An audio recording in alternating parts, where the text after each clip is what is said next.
అందరికీ నమస్కారం అండి. శ్రీమాత్రే నమః. బెంగుళూరు గిరినగర్‌లో ఉన్న అత్యంత శక్తివంతమైన, అద్భుతమైన దేవాలయం. శ్రీ కార్యసిద్ధి ఆంజనేయ స్వామి ఆలయం గురించి ఈరోజు మనం తెలుసుకుందాం. మనసులో ఏది అనుకున్నా, ఏ కార్యం తలపెట్టినా ఎలాంటి ఆటంకాలు లేకుండా విజయవంతంగా పూర్తి అవుతాయి. అక్కడికి వెళ్లి స్వామివారిని దర్శించుకున్నంత మాత్రాన్నే. ఆంజనేయ స్వామి ముఖ్యంగా నేటి యువత అక్కడికి ఎందుకొస్తారో తెలుసా? ఎక్కువ వచ్చేది అక్కడికి యంగ్‌స్టర్సే. ఆ కార్యసిద్ధి శ్రీ ఆంజనేయ స్వామి దేవాలయం గురించి ఈరోజు మనం తెలుసుకుందాం. ఎక్కువగా యంగ్‌స్టర్స్ అక్కడికి ఎందుకు వెళ్తారంటే, పరీక్షల ముందు మంచి ర్యాంకులు రావడం కోసం, లేదా ఎంట్రన్స్ ఎగ్జామ్స్ కోసం, సీట్ తెచ్చుకోవడం కోసం, చదువు పూర్తయ్యాక మంచి కంపెనీలో జాబ్ రావడం కోసం, లేదా హైయర్ స్టడీస్ కోసం ఫారిన్ వెళ్ళాలి అనుకునే వాళ్ళు ఇక్కడికి విశేషంగా వస్తూ ఉంటారు. అంతేకాదు ఎంతో కాలంగా పెళ్లి కాక ఇబ్బంది పడుతున్న వారికి, ఆరోగ్య సమస్యలతో బాధపడే వారికి ఇక్కడ విశేషమైన ఫలితం లభిస్తుందని భక్తుల నమ్మకం. భక్తుల నమ్మకమే కాదు, నేను కూడా వెళ్ళాను. నాకు కూడా అనుకున్నవన్నీ జరిగాయి. అబద్ధం చెప్పట్లేదు. ఇక్కడ అనుకున్న కార్యం సిద్ధించడానికి ఎక్కువగా పాటించే సాంప్రదాయం ఒక కొబ్బరికాయ ముడుపు కట్టాలి.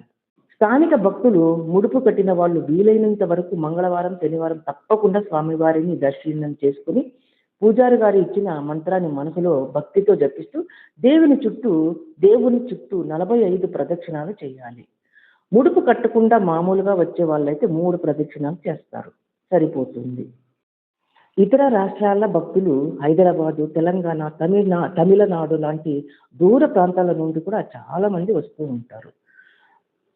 ఆ ప్రాంతాల నుండి వచ్చే భక్తులు ప్రతి వారం ఇక్కడికి రాలేకపోతే, పూజారి గారు ఇచ్చే ఆ మంత్రాన్ని 45 రోజుల పాటు ఇంట్లోనే జపించి, 45 రోజుల తర్వాత మళ్ళీ ఆలయానికి వచ్చి స్వామివారిని దర్శించుకొని, ముడుపు కట్టిన ఆ కొబ్బరికాయను ఇంటికి తీసుకొని వెళ్లి ప్రసాదం చేసుకొని మనము తినాలి. ఇతరులకు కూడా పెట్టాలి.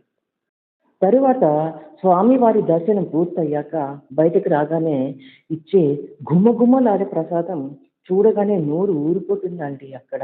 ఆ ప్రసాదం బయట రాగానే పెడుతూ ఉంటారు. ఎంత కమ్మగా, ఎంత చక్కగా ఆ వాసన వస్తూ ఉంటుందంటే గుమగుమలాడుతూ ఉంటుంది. ఇంకా దర్శనం వేళలు టైమింగ్స్ ఉదయం 7 గంటల నుండి మధ్యాహ్నం 1 గంట వరకు ఉంటది. మళ్ళీ సాయంకాలం 5 గంటల నుండి రాత్రి 9 గంటల వరకు అయినా వస్తూనే ఉంటారు జనాలు. ఇక మంగళవారం, శనివారాల్లో అయితే ఇక్కడ భక్తులు చాలా రద్దీగా ఉంటారు. ఎక్కువగా ఉంటారు. తర్వాత స్వామివారి నామ మహిమ సుమారు 50 సంవత్సరాల చరిత్ర ఉన్న ఈ దేవాలయంలో స్వామివారికి కార్యసిద్ధి అనే పేరు ఎందుకు వచ్చిందో తెలుసా? ప్రభు శ్రీరాముని కార్యాన్ని సీతమ్మ వారి ఆచూకిని కనిపెట్టి ఎలాంటి విఘ్నం లేకుండా విజయం సాధించి వచ్చారు కాబట్టే ఆయనకి కార్యసిద్ధి ఆంజనేయుడు అని పేరు వచ్చింది. మనస్ఫూర్తిగా కోరుకొని ఈ నియమాలు పాటిస్తే మీరు అనుకున్న కార్యాలు తప్పకుండా సిద్ధిస్తాయి. జై శ్రీరామ్, జై శ్రీ హనుమతే నమః. ఫ్రెండ్స్, ఈ వీడియో మీకు నచ్చినట్లయితే సబ్స్క్రైబ్ చేయండి, లైక్ చేయండి, షేర్ చేయండి. ఒక కామెంట్ కూడా చేయండి అలాగే.